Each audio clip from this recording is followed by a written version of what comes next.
Hello and welcome to this mid-morning taste challenge. We have from at least 1989, Seagram's Canadian Hunter. This was introduced in 1984 by Seagram's as a new, what they call it, 80s style Canadian blended whiskey with the hunter and the dogs and the rifle, and he's in the Great White North hunting and looking for the prey. Bottled in Lewiston, Maine by White Rock Distillers, which was actually a Seagram's subsidiary. And guess who owns White Rock Distillers today of Lewiston, Maine? White Rock Distillers of Lewiston, Maine. You guessed it right, Sazerac Company. Well, how do you like that? I bought this bottle at International Market. It was $8.99. You can see it's old. And so this bottle is from either 84, 85, 86, 87, 88, 89. Probably from the end of the run, 1989, but this I do not know because there's no indication of the year, and it does show a proof of purchase, which is typical for the UPC code back then. They've been having UPC pretty much on everything since 1976. There is a printed on date. Let's see.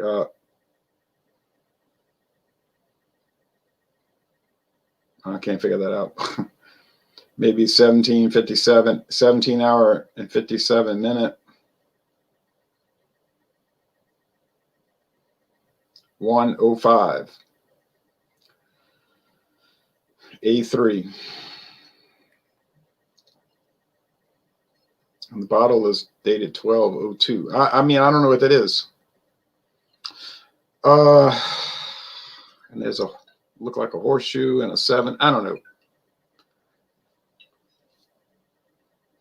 All I know is that Seagram's sold this whiskey to Sazerac in 1989. I can show you the New York Times article. They also, what else did they sell to Sazerac in 89? Let me think for a minute. I'll get it. I won't get them all because it was like 18 brands, but they sold Seagram's Hunter, Canadian Hunter. They sold, yeah. Well, I wouldn't call it punishment. I do like Canadian National Anthem. The Canadian National Anthem. We'll talk about that in a minute. Says Nina. They sold Benchmark bourbon to Sazerac in 1989. They rebranded it as McAfee's Old Number 8 Benchmark. And then they made a bottle that looked suspiciously just like Jack Daniels and a label that looked suspiciously just like Jack Daniels. And they fooled actually no one on earth. They also bought Eagle Rare from Seagram's in 89. Eagle Rare was a 10-year, it was and is a 10-year aged straight bourbon whiskey that Seagram's introduced in 1975. So a lot of these whiskey brands go back to the House of Seagram's, which was an independent company from 1857 to the year 2000, the last year of the 20th century. But some internal, many internal problems led to the demise of the company, and they sold off all their assets to mainly Diageo, Pernod Ricard, Coca-Cola, Sazerac, and Beam Company. All their distilleries still exist. I think Sazerac owns the Montreal. Diageo owns the Crown Royal Distillery in Gimli, Ontario, Canada. Or is that Manitoba? Manitoba? Yeah, in the interior plains by the bay. Here comes the garbage people. Midwest Grain Products bought the Seagram's Distillery in Indiana. Sazerac eventually acquired Lewiston, Maine. I think it's called Sazerac of Maine today or something like that. You can still buy Seagram's products. You can buy Seagram's gin and Seagram's Distillers Reserve Gin, the black and gold label, the really good one. That's Pernod Ricard. You can buy Seagram's Escapes, flavored beers. Seagram's Escape Spiked, strong flavored beers. Those are produced in Rochester, New York by the Genesee Brewery. You can buy Seagram's Ginger Ale from Coca-Cola. You can buy Seagram's VO, Canadian whiskey, from Sazerac. You can buy Crown Royal from Diageo, but it no longer says Seagram's Crown Royal. Do an internet search. The old bottles used to say Seagram's Crown Royal. They invented it. Well, you know what I mean. You don't invent a whiskey. They developed it, pioneered it, introduced it in 1939. So like William Kepley says, the history is more interesting than the products typically. But now Sazerac, a family-owned company, like Seagram's was a family-owned company. It was owned by the Bronfen family, who bought it from Seagram's.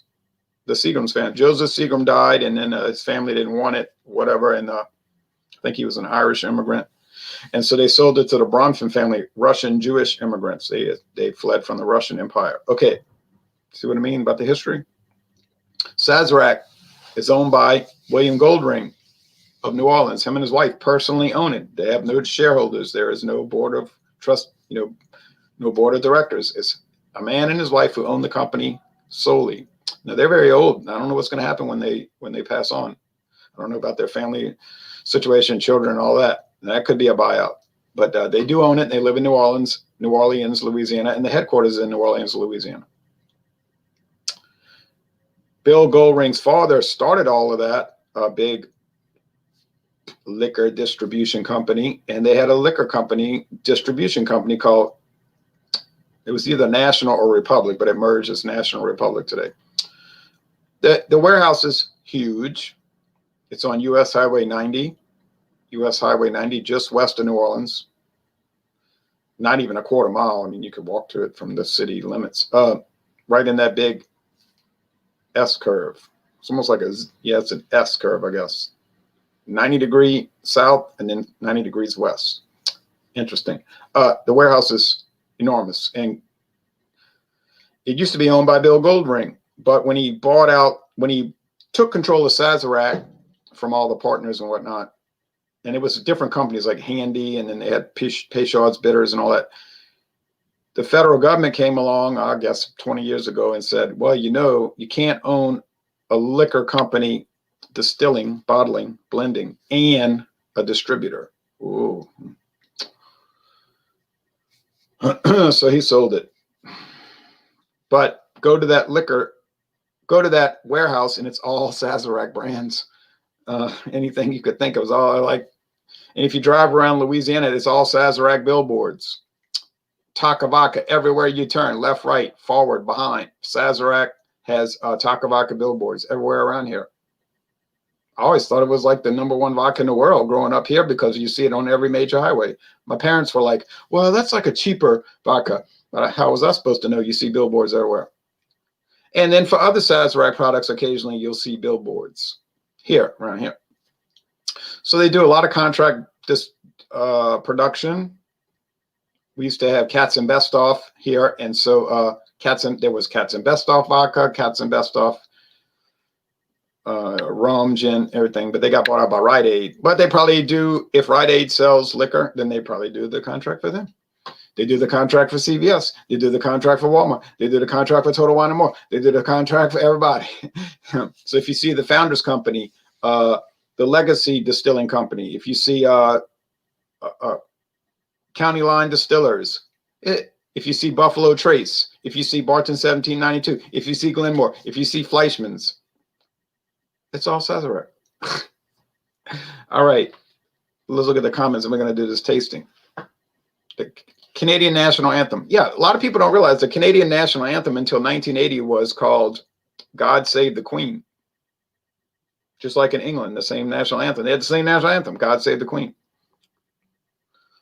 And their national holiday was called Dominion Day. Dominion Day, when they became a self-governing colony of England, Great Britain. But then they decided, they said, well, we want to be more independent. So they adopted O Canada. And then 2 years later, they got their own constitution, the British Parliament. gave Canada their own constitution. So now their national holiday is called Constitution Day. No, I'm sorry, Canada Day. Canada Day. Well, it's one of those countries, they Constitution Day, but it's Canada Constitution Day. You get it. Okay, sounds more like a Z curve. Yeah, but doesn't the Z have like a, it's not a 90-degree angle, right? But whatever, it's a sharp curve. It says like at the curve, it said go 30 miles an hour. Believe me, if you go 35, you're going into the warehouse. you're gonna go slow, and then you got to make another curve. And then if you stay on that highway, you go to Texas. It'll take you all the way to Orange, Texas, and into downtown Houston, you see, and downtown San Antonio. Take you right to San Antonio. Okay, Canada Dry Hand says if you can get your hands on JP Weiser's. Yeah, I think I can get some Weisers. I don't know about the 15-year, but I think I can get them. Yeah, I'm starting to see more Weisers. New Amsterdam, yeah. Bought my daughter New Amsterdam rum. No, what am I saying? Gin. She said, oh, it was really good. That's from France, right? La France. Called New Amsterdam. But I think it's from France. I don't know. They're very confusing. But yeah, I know I'm familiar with it because I see it everywhere. Okay. But anyway, this is a whiskey review. A whiskey taste challenge. I gotta go pick up the garbage cans. No big deal. Gold cap, gold neck, and the gold is starting to oxidize. It looks kind of green under normal light, but it's still gold. Canadian sipping whiskey. Oh yeah. $8.99 a bottle. Now here's the modern Canadian Hunter. It doesn't say Seagrams. Well, yeah, because it's not owned by Seagrams. But they kept some of the Seagrams name, like Seagrams VO, because everybody knows Seagrams VO. Nobody's going to take the name off of that. But Hunter. There's the bullet. They added the bullet. You know, hunting. It says Canadian Hunter. There's the tag. There's the banner. Canadian whiskey with natural flavors, 40% alcohol, 750 milliliters, 75 centiliters. No age statement anymore. And you say, well, that bottle looks like the McAfee bottle. That bottle looks like the ancient age bottle. You know why? Because it is. And it's a game. All right.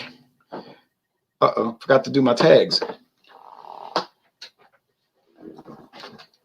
All right, New Amsterdam. Yeah. Oh, do I see New Amsterdam here, there, and everywhere? Believe me, you believe you me. And they make all kind of flavors, all kind of flavors. New Amsterdam. There's a straight gin, but then they got the dry gin, and then they have I don't know, all kind of strawberries and everything. Just like you know, they have the Seagram's gin, and then they got every kind of flavor of Seagram's gin you ever could imagine. Hey, Ron, any plan? Robert. Yes. I have Paddy's Irish whiskey to do. And then I have a single malt scotch. It's called the Glenlivet Founder's Reserve. And I bought it at I think I bought it at Walmart. All right. I could have saved $2 at Total Wine, but I'm not gonna drive 30 miles to save $2. You know what I mean? You get the picture. The Glenlivet, and then I got blended scotch after that called what's the next one coming?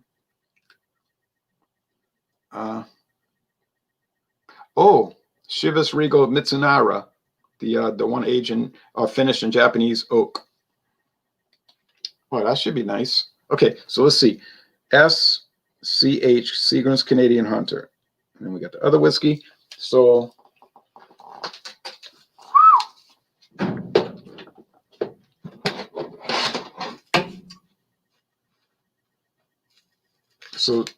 I know I went long on the history, but the history is fascinating to me. You might say it's the most dullest thing I ever heard in my entire life.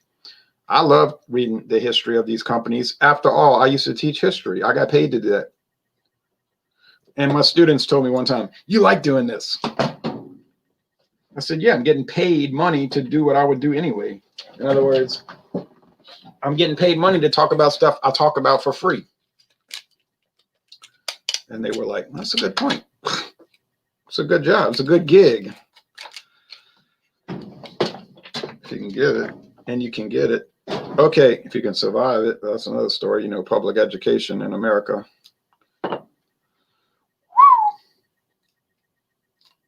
So much potential and so little goodness. All right. I should know.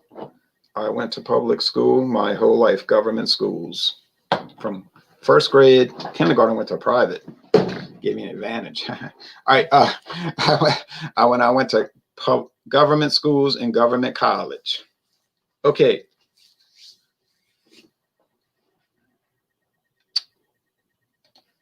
Oh, I had Founders Reserve before. Interesting to hear your opinion. Yeah, I was curious to try it. The Glenlivet Founders Reserve. And then my friend David was like, isn't that their base model? I said, well, yeah, but they got to have a base. Every liquor line's got to have a bottom and a top. And then top can keep going higher. I mean, well, you don't cover the bottom. But watch him come over here. I bet you he'll try it. He did the 12-year. You see, that's the second level up. Kokanee beer is pretty good. I'd really like to try Great Western, good brews in the Northwest. Yeah, well, we can't get Kokanee in Louisiana. Nope, we can't get Kokanee Gold. Kokanee Gold's like the extra strong. I think it's 5.5. Love to try it. You never order liquor online, I take it. You take it correctly. I'd never do because there's no purpose in it. I mean, if you can go to Walmart and buy liquor off the shelf like a box of cereal, and I could buy liquor at a convenience store, why would I order online? You understand? It's like we're very loose here because Louisiana is very loose with liquor laws. You can buy liquor at, whiskey, gin, rum, brandy at the grocery store, the convenience store, and everywhere else. So, I mean, there's so much competition that the price gets lowered, and that's good for me. Mohawk says, I used to drink Black Velvet. Is that the most famous Canadian whiskey? No, it's not the most famous. It's famous. I have a bottle, a little bit left. Thankfully, only a little because I don't like it. But no, well, of course, the number one selling Canadian whiskey is Crown Royal. I bet you if you took all these Canadian whiskeys I've got, added up their volume in a day, in a year, Crown Royal probably beat them in 2 days. They probably sell more Crown Royal in 2 days than they sell all the other Canadian whiskey put together in a year. I went to FX Matt Brewery 4 years ago. It's a pretty big brewery in New York. They make a lot of contract products and a lot of their own products like Sazerac. I mean, it's pretty big. It's no joke. Been there since 1888. And the lady's like, the tour guide said, you think this place is big? It's really not that big. She said, I'll tell you. And the lady I was with on the tour, she was like amazed how huge it was. She'd never been in a brewery that huge. The lady said, look, Anheuser-Busch, Budweiser, Anheuser-Busch produces more beer in 2 days than we produce in a year. All right. She said, so think about it along those lines. We tiny compared to them. And Crown Royal is huge. And I mean huge compared to these other products. Hey, Canadian Hunter's in the top 20 best-selling Canadian whiskeys, all right? It's in there. But it's like, it's nothing compared to Crown Royal. Come to Louisiana, that's the number one whiskey in Louisiana, Crown Royal. Of all whiskeys, it sells more than Jack Daniel, sells more than Jim Beam. And I just see people buying it all day long. And they'd be proud of it too. Like, I'm going to get some Crown. That's what they say. I'm going to get Crown. So, I mean, to me, it's good. I don't see it's not that special, but they're not buying it because it's that special. They're buying it because they're going to get their Crown. You know what I'm saying? People around here eat a lot of Big Macs. I don't think they eat them because it's special. They just eat it. You say, oh, the McRib. Yeah, everybody's going to get their McRibs, including me.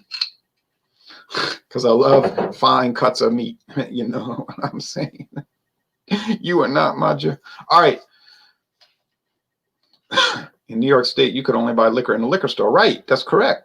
I wish you could buy whiskey in a market in New York. That would be awesome. Yeah, New York is very restrictive. I went there many times, and it was a drag. Let me tell you, a real drag compared to what I was used to. First thing we notice, and I think you can see this too. Yeah, you can see the Seagram's Canadian Hunter is very gold. It's pale. It's straw, light gold. You see that? And look at the modern Canadian Hunter from 1989 to the present, the last 31 years. Now, did they change the recipe immediately? Look, I don't know when they changed it, but I've seen photos of bottles that look just like this, identical in every way, except they don't say Seagram's. They just say Canadian Hunter. All right. So why is this one darker? You say it's aged longer. Got no age statement. I doubt it's because of the age. I'm gonna tell you right now, because that was $8.99 a bottle. Also, $8.99 versus $8.99. You didn't save the penny. I just think Sazerac adds color into it, caramel color, which is not going to hurt you. It's not going to change the flavor because it's just a coloring. And you say, oh, caramel, I'm about to lose my mind. Why would you lose your mind? It's coloring made from brown sugar. Oh, wow, I never heard of that before. Let's look at the Sazerac website for a moment, shall we?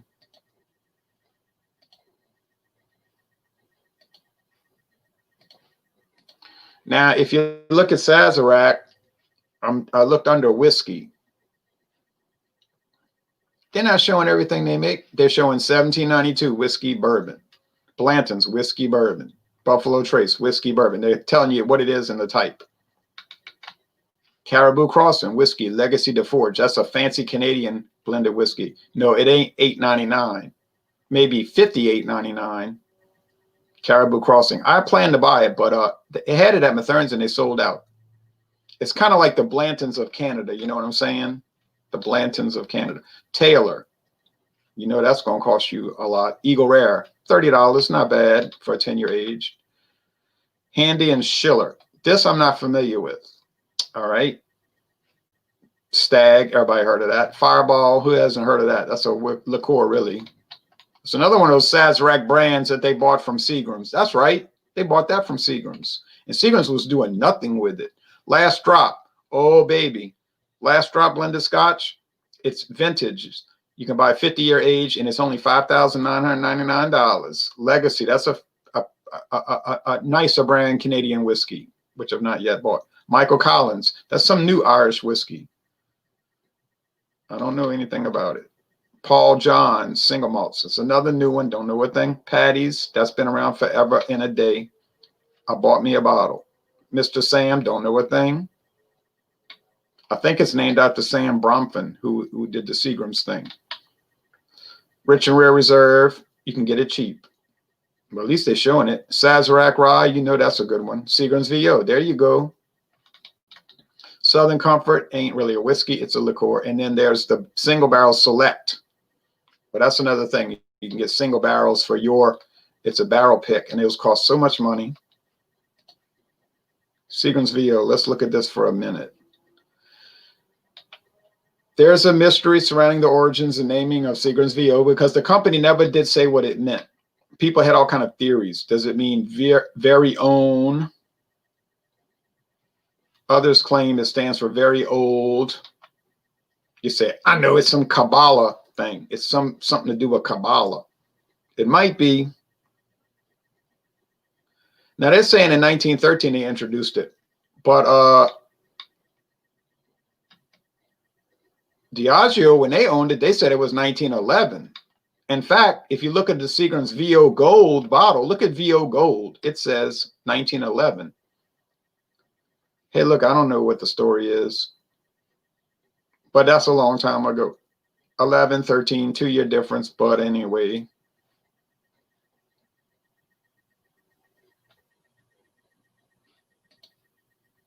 Favorite whiskey? I wouldn't say I have one.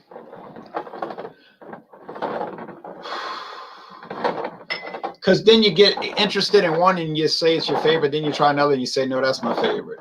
So it's hard to say. I can't say. The Johnny Walker Blue Label is pretty nice.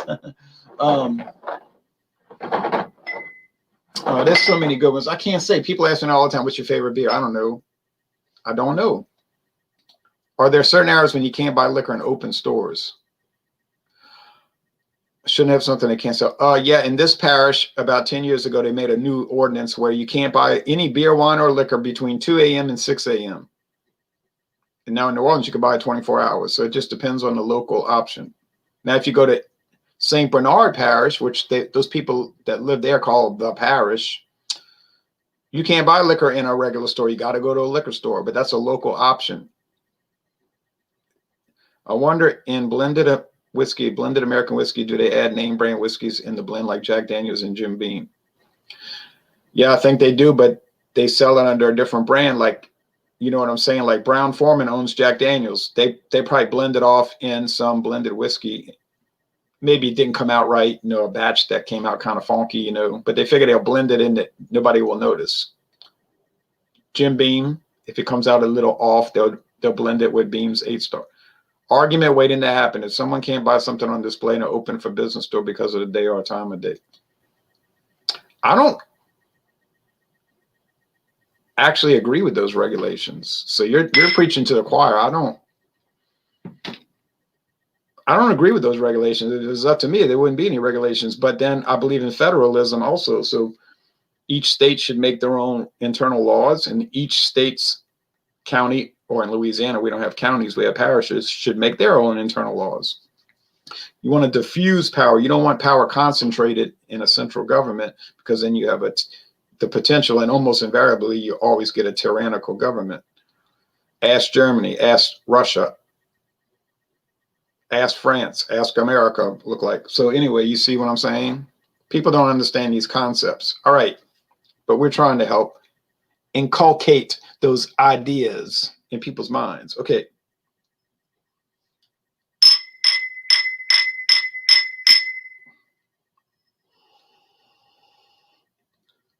They say you should smell with your mouth open, and I believe that, because you could pick up the smell on your tongue. Like you could taste the fumes in what I'm saying. Well, that just smelled like generalized corn whiskey. Not saying it as a bad thing. That's just what it smells like. You say, well, bourbon smells like that. Yeah, and Canadian whiskey is not that different from bourbon. When you start looking at the specifications of it, it isn't that different. You may think it is, but it isn't really too much. It's more like a legal issue than a reality issue. Now, there are important differences, but we won't get into that. All right, but they're not, in my viewpoint, they're not that significant. There's more in common than not in common. Okay, aroma. Honestly, they smell the same. Kind of a nuttiness, like a pecan nut. That's a little tongue thing in your sinus. Okay. Pennsylvania makes it as inconvenient as possible to buy liquor and beer. I've noticed that when I visited there. That ain't no joke. Why are all cheap whiskeys a blended whiskey? Oh, no, they're not. You can get straight bourbon for the same price. Benchmark, straight bourbon. Ancient Age, straight bourbon. It won't even cost you $10. Now, maybe after tax, but it won't. The tag is cheap. You can get it cheap. You can get it cheap. Just some people prefer blended and some people prefer straight. And is there really a difference between cheap or blended whiskey, or are you just paying for the brand name, as my old man used to say? Oh, I think there's a difference. It's a little tongue thing in your sinus, cavalry. Yeah, your cavalry cavity between cheap or expensive whiskey. I mean, yeah, I think there's a difference. You can taste it.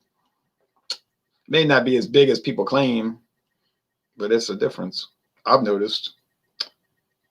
But you never really can tell until you do blind taste tests. That's why I do these taste challenges incessantly, because you can really start to differentiate. See, I don't know which is in which hand right now. I'm not looking down at the glasses because the color would tip me off, the tint. So I'm doing, these are the best way to do it. Blind, you don't know. The aroma is not significantly different. Just think of nuttiness like a pecan oil. I've said that a number of times. And corn. Corn, just sweet corn. You say, oh, you mean like corn on the cob? Just like that. Are they remarkable or luxurious in the nose? Nah. Nope, but they just smell like whiskey. North American whiskey. Is there a little barrel char? Nah. A scintilla. There may be some residual barrel char, but golly, these barrels could be so old. Okay, so the appearance, there's not one that looks better than the others, just that one's darker by virtue of caramel coloring invariably. Sloshed it. Uh-oh. Now taste. So far appearance, it's a tie because it's a personal preference issue. Aroma, well, they smell the same really to me. Now taste. Cheers to you.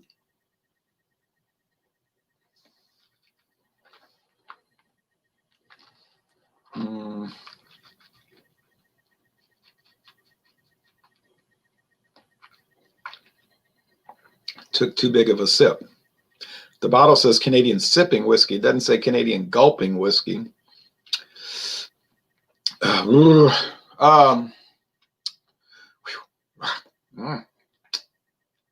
Yikes. Oh, you get a lot of wood. You say, you mean oak. Yeah. Oak, which is a vanilla type tasting thing. You get a lot of corn.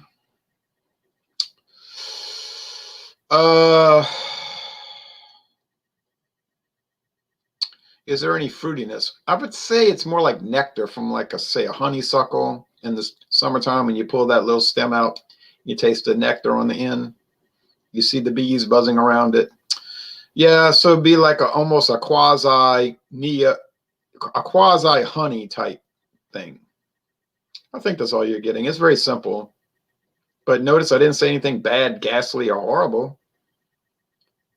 If it's basic and it's $8.99 a bottle, that ain't a bad thing.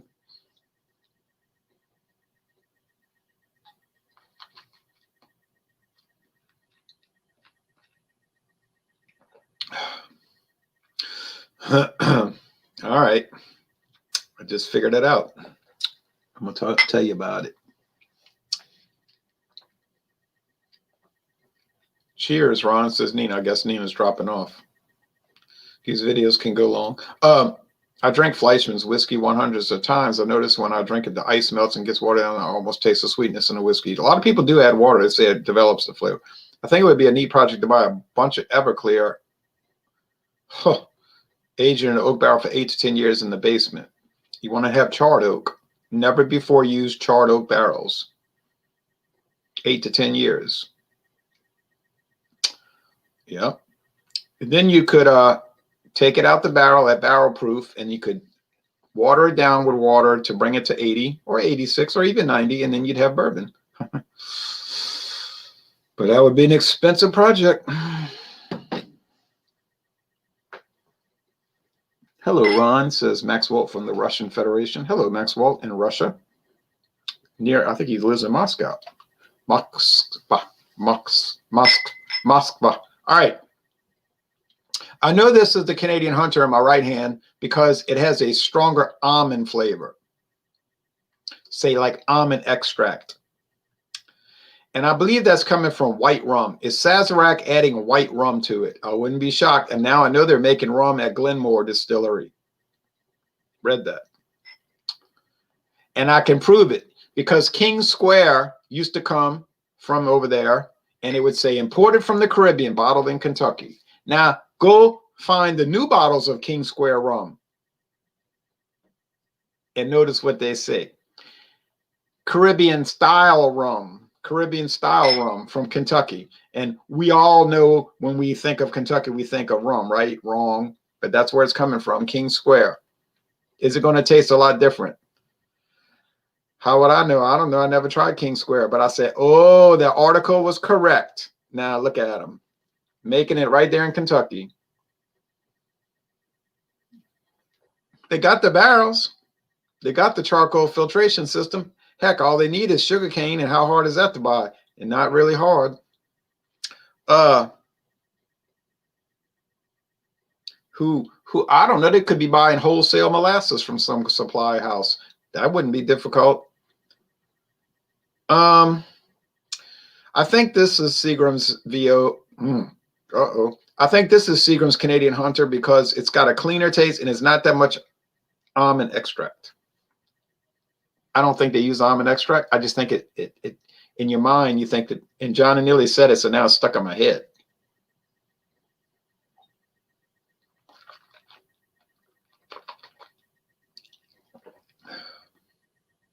Oh, yeah. It's got a stronger flavor, like an almond candy. I don't know how to describe it. And then a stronger booze thing going on. So the Sazerac cheapen it. How would I know? I don't know. There's no age statement, but that doesn't mean anything because the minimum is 3 years in Canada. So it's probably still aged 3 years. They just don't have it on the label. So which one tastes better? Oh man, that is some grain on that taste. Whoa. And rye too, a lot of rye. And what do we know about Sazerac? Those people are obsessed with rye whiskey. They love putting high rye mash bills on everything they touch. They're like King Midas but instead of everything they touch turns to gold, everything they touch turns to rye. Talking about Sazerac.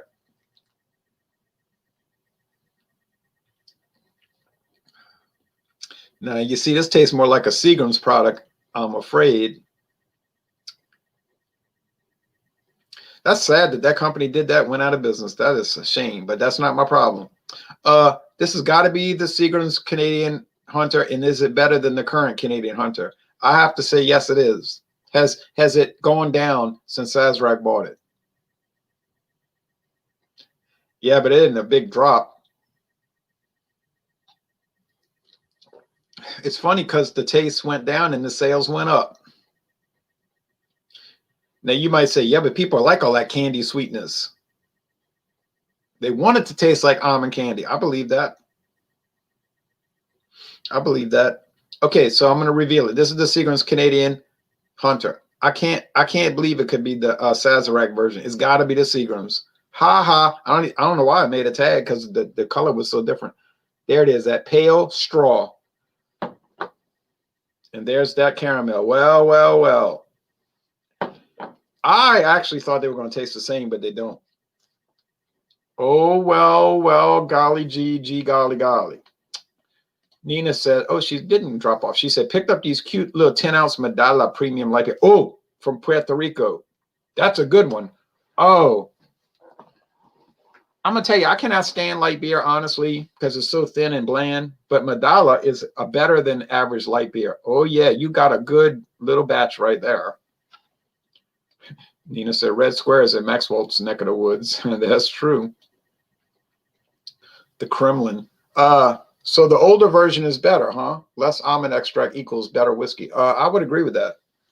This one tastes more authentic, like just regular old barrel-aged charred oak, what you would say bourbon whiskey. But it's from Canada, so they can't call it bourbon, right? They cannot call it bourbon because it's from Canada. Even though it's mostly corn. But you see, but you can't talk about the rye because they got a lot of high rye bourbon, so you cannot talk about that. They got bourbons that's rye to the roof. You could make a bourbon that's 49% rye if you want to get techno. Oh, but it's better, man. Seagram's was a top flight company. These are people that would, everything they did was first class. Everything. Might have been why they went out of business, because they bankrupted themselves with doing everything first class. That's what almost did it Anheuser-Busch in. They were crazy. Their quality was superb, but their expenses were outrageous. I read a whole long article about that. They were out of control. They were hemorrhaging money. They would do insane things like take a first-class plane trip down to Miami Beach so they could go fishing for marlins. Just hundreds of thousands of dollars. Every middle manager had a company car. You know, it was a Lincoln or a Cadillac. They would give each employee, I'm talking about every employee in the company got 2 cases of beer a week. It was insane. And then Carlos Brito bought them. You know, InBev bought them, and they looked at the spreadsheets, and they were pulling their hair out. They said, no wonder the company ain't making any money. The biggest beer company in the world, they ain't making no money. Because they're spending money like they're crazy. Just what Schlitz did, and that's what Seagram's did. And so Carlos Brito said, we're going to make some changes. They start firing people left and right. He said, you're not getting a company car. You want to come to work, drive your own car. I drive my own car to work. And you're not getting 2 cases of beer a week. They give them 2 cases of beer a month. Because they knew what people were doing. Half the employees didn't drink beer. They were taking it and reshopping it. They're not stupid. So people cry all the time about, oh, it's terrible that the Bush family sold Anheuser-Busch. It's not terrible because that's the only way the company was going to survive. They were on the verge of, they were going to be the next Schlitz. Believe me, I read about it. They were the next Schlitz. They were on the way out. It's an incredible story. It's an incredible story to read. Seagram's, it just shows that the mighty can fall, because they were the #1 liquor company in the world, and in a night, overnight, they were out of business. Now here's Sazerac, little Sazerac. They small, relatively small, but they're profitable. Why? They don't do crazy expenses. They're not crazy like that. 101 is a strong whiskey. I drank a pint of that. I like Wild Turkey 101, but I'll be scared to drink it. I had a 1983 bottle that had been aged for 8 years, from 1979 to 83. It was a jewel. They don't make 8-year age anymore. Well, I know people that could drink all day and you never know it. You'd never know it. They don't slur. They don't act drunk. I can't explain it. Get up the next morning, you think they never drink. Be shaving, getting ready for church. But I'm not that. I'm not those people. You, says Burley Sullivan. It's a shame that Seagram's went under. Here's John and Neely. I'm about to get off the air, y'all, but this has been a fun hangout, and I did prove a point. The modern Canadian Hunter, it's okay. It's nice. I mean, it's fine. It's worth $8.99. But it is no Seagram's Canadian Hunter. It cannot compete. And then really, I'm not surprised. I shouldn't have been surprised. It's a shame that Seagram's went under. Sazerac seems to be less concerned about some of these iconic budget brands than they should be. Shortcuts make me sad. Well, they're concerned about them, but they're concerned about getting a hold of them. You know what I'm saying? Now, the big question is, are they going to change Seagram's VO? I think Sazerac is smart enough not to do that, because Seagram's VO is so iconic around the world. I mean, Canadian Hunter, you know, it was always like an inexpensive product, so they didn't really care. Nobody really cares, you know. But VO, you can't play around with that. So I don't think they'll mess with it. Oh, that's a good one. Well, I'm drinking the whiskey. I don't know what they're drinking. But I guess they figured out most people who drink these types of products won't notice. Right. Now, Canadian Hunter, they're not going to notice, but Seagram's VO, they're going to notice. It is a great logo, Burley, with the guy hunting in the Great White North with the Huskies. Craft Beer-tastic. Craft Beer-tastic, y'all. Y'all need to watch his channel. I'm telling you the truth. Y'all need to watch John and Nilly's channel. I'm not joking. Nina does videos sometimes. She doesn't do a lot, but she does. I think Anheuser-Busch would be more respectable if they would have released their own line of craft beer instead of buying up these little guys for their brand names. Well, yes and no. They did try to make their own craft beers for years, and they did not sell. Why is that? They were bad? No, they were great. I tried many of them. They tasted so good. But people would not buy them. Why? Because it was Anheuser-Busch. And the snobbery, and you get that involved. All right. So it's like, well, we'll just buy out a bunch of craft breweries, and we won't mess with it. Now, that was the smart thing. They bought out a bunch of craft brewing companies, and they did not tamper with the product. So Bourbon County Stout still tastes great. Goose Island IPA still tastes great. Goose Island 312 wheat still tastes great. And so on and so on. So it's like, well, why build our own facilities? They got them. It's in place, you know, and it goes on, you know, all the companies they bought. So I don't really disparage that. It happens in the whiskey world every day of the week. Somebody's buying somebody out. It happens in the wine world every day of the week. But then for some reason in the beer world, if somebody gets bought out, people throw a hissy fit. I'm never drinking it again. They betrayed me. They betrayed me. Well, like, how did they betray you? I mean, you thought New Belgium was in business to satisfy you, or were they in business to make money? You know what I'm saying? It's like, no, they want to make money. It's not a cause. You think selling beer is like a cause, like a movement. No. Sorry. Hate to bust your bubble. It's a business, okay? They're there to make money. You know, you're over here fretting and crying about beers getting bought out while they're back home smoking their denobulas, drinking anisetta and eating a dreep, fried pig guts. And you're worried about it. They're not. Elysian stuff still tastes good. You got that right. Good morning, everyone. Good morning to you, Daryl. All right, enough rant and raving. Canadian Hunter, is it a bad product? It is not a bad product. Johnny Neely is like, oh, well, I don't know about that. Maybe it is. He's not too thrilled with it. Fair enough, because what is my mantra? If I was a Hindu, I have a mantra. It's call it as you see it. And he's calling it as he sees it. I like it. It's fine, It's not great, but it's fine, What do you expect? $8.99 a bottle. But the Seagram's Canadian Hunter is superior. There's no doubt. It's not really. It's a mismatch. On the other hand, they sold it. Seagram sold it. So why? Why did they sell Eagle Rare? Why did they sell Benchmark? Why did they sell Fireball? Why did they sell the Canadian Hunter and all these other brands to Sazerac? And then why did they turn around 5 years later and sell a whole bunch of other stuff to Beam? You think about that for a minute. You'll figure out why. Because it needed money. And when you see these companies and they start shedding brands, that should set off an alarm. And it did set off an alarm. And it got worse because then later they sold DuPont. No joke. Seagram's used to own DuPont, the huge chemical company. And the stockholders are like, why would you sell DuPont? That was the most profitable part of your company. And then their stock prices started to crash. It was insanity. I read the whole article. It was insanity. It was like, you never could dream a company could be run like this. But then they got people run countries like this, not companies, like entire countries in an insane way, as we're about to find out. All right. So everybody's talking to each other.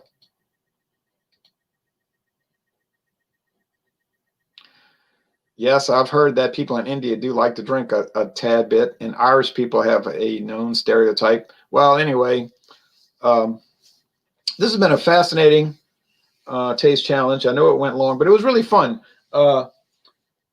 Blind taste tests are the way to go. Now, what's coming up for Saturday morning? Well, Saturday, Dawn Busters, I'm going to do an even more exciting one. I think more exciting, right? Because it's going to be Seagram's Canadian Hunter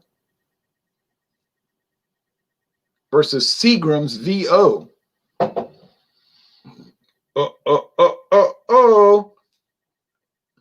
Here's my prediction. I think the Seagram's VO is going to win by virtue of being aged 6 years. How do I know it's aged 6 years? Well, they don't say it on the website, but here's the tip-off.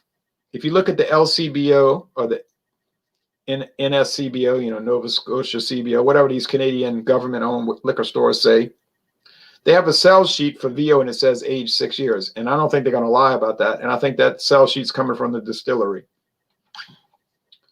which I think is made at Crown Royal for now until Sazerac starts doing it over there in Montreal. But I think Seagram's VO is going to have a slight advantage. But I won't know until I do the blind taste test. So it's been really fun. And I'm really excited. I'm very excited about this Canadian Taste Challenge. I think that the VO is probably going to be the only one that can beat it aside from the Canadian Club 12 year. It ain't going to be the Canadian Club 12 year. Thanks, John and Neely. Ain't going to win. It ain't going to beat that. But all the rest that I've got, yeah, it's going to whip them all. Well, I don't know about Crown Royal. It might not be Crown Royal. Didn't think about that one. Forgot.